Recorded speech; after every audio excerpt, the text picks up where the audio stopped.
Halo semuanya, di tengah serunya bulan Ramadan, pernah nggak sih kamu ngerasa kayak butuh jeda sejenak buat napas gitu? Nah, di penjelasan kali ini, kita akan cari tahu bareng-bareng gimana caranya nemuin ketenangan itu tanpa harus kehilangan momen kebersamaan yang berharga. Coba deh jujur sama diri sendiri. Pernah nggak pas lagi asik-asik, terus buka HP, dan wush, notifikasi undangan buka bersama atau bukber itu rasanya datang terus-terusan sampai pusing sendiri ngatur jadwalnya? Kalau iya, tenang, kamu nggak sendirian kok. Perasaan ini wajar banget. Ramadan itu kan harusnya indah ya, jadi momen buat kumpul dan nyambung silaturahmi lagi. Tapi, kadang-kadang nih tradisi bukber yang niatnya buat seru-seruan, malah bisa berubah jadi sumber stres. Nah, disinilah dilemanya mulai terasa. Dan undangannya itu datang dari semua penjuru kan, mulai dari teman kantor, yang kalau nggak datang rasanya nggak enak sama tim. Terus ada reuni teman SMA, yang udah direncanain dari kapan tahu. Belum lagi teman kuliah, geng komunitas, sampai keluarga besar. Semuanya berasa penting. Nah, ini dia nih, inti masalahnya. Ada tekanan yang kuat banget buat selalu bilang, iya, dateng kok. Kita sering kejebak sama perasaan gak enakan kalau mau nolak. Khawatir dianggap sombong lah, gak asik lah, atau nanti malah ngerusak pertemanan. Oke, yuk kita coba kupas lebih dalam lagi. Sebenarnya, kenapa sih kita bisa ngerasa capek banget sama semua ini? Ternyata, ini bukan cuma soal capek fisik biasa loh. Ada alasan psikologis di baliknya yang penting banget buat kita pahami. Dalam dunia psikologi, perasaan yang kita alami ini ada namanya tekanan sosial. Simpelnya, ini adalah perasaan di mana kita ngerasa harus ngikutin apa yang diharapkan orang lain dari kita, supaya kita diterima. Nah, di konteks Ramadan, harapannya ya kita hadir di setiap acara sosial. Kalau tekanan ini dibiarin terus-terusan, dampaknya bisa serius loh.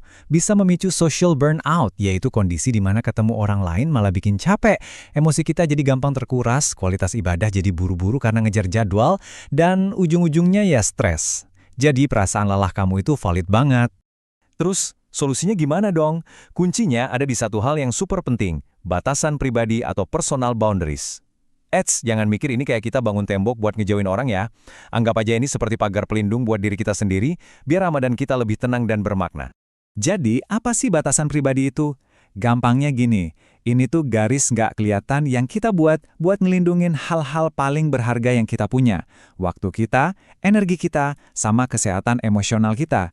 Ini cara kita buat jujur, baik ke diri sendiri maupun ke orang lain untuk bilang, kapasitas energiku sampai sini aja nih. Coba deh kita bandingin. Kalau hidup tanpa batasan, yang ada ya, capek, stres, ibadah pun jadi kejar-kejaran. Tapi lihat sisi satunya. Kalau kita punya batasan yang sehat, energi jadi lebih terjaga, hati lebih tenang, dan ibadah bisa lebih fokus dan khusyuk. Beda banget kan? Dan pilihan ini ada di tangan kita sendiri. Oke, teorinya udah dapat. Pertanyaan besarnya sekarang, gimana prakteknya? Gimana cara nolak ajakan tapi tetap sopan dan gak bikin orang tersinggung? Nah, yuk kita masuk ke bagian paling dagingnya nih, komunikasi yang asertif. Misalnya nih, ini ada contoh kalimatnya. Makasih banyak ya undangannya.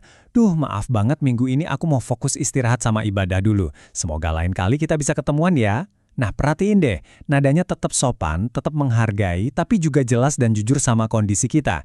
Gak ada drama, cuma komunikasi yang sehat. Biar gampang, tekniknya bisa kita pecah jadi 3 langkah simple. 1. Apresiasi.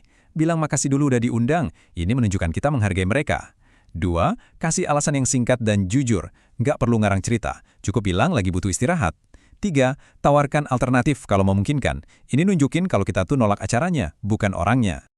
Sekarang, yuk kita ubah cara pandangnya sedikit. Daripada pusing mikirin cara nolak terus, gimana kalau kita yang proaktif? Kita yang desain sendiri Ramadan versi kita. Ini tentang kita mengambil alih kendali atas jadwal dan energi kita sendiri. Ada 2 strategi praktis yang bisa langsung dicoba. Pertama, bikin aturan buat diri sendiri. Misalnya, oke, minggu ini aku cuma mau ikut maksimal 2 acara bukber.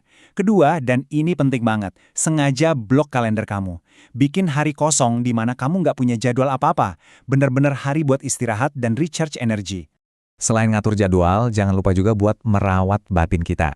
Nggak perlu yang ribet-ribet kok. Coba deh, luangkan 5 menit buat nulis hal-hal yang kamu syukuri hari itu. Atau setelah tarawih, coba diam sejenak buat refleksi diri. Hal-hal kecil kayak gini tuh justru yang bikin kita nyambung lagi sama esensi Ramadannya. Dan ini dia poin yang paling penting untuk diingat. Menolak undangan secara baik-baik itu bukan berarti kita menolak pertemanannya ya. Sama sekali bukan. Itu adalah bentuk self-care atau perawatan diri yang sehat. Kita merawat diri supaya bisa jadi versi terbaik dari diri kita untuk diri sendiri dan juga untuk orang di sekitar kita. Sebagai penutup, aku mau kasih kamu satu pertanyaan buat direnungkan. Coba deh, tanya ke diri kamu sendiri. Ramadan bermakna seperti apa yang sebenarnya ingin kamu jalani tahun ini? Apakah yang penuh ketenangan, penuh kehangatan, atau mungkin yang seimbang di antara keduanya?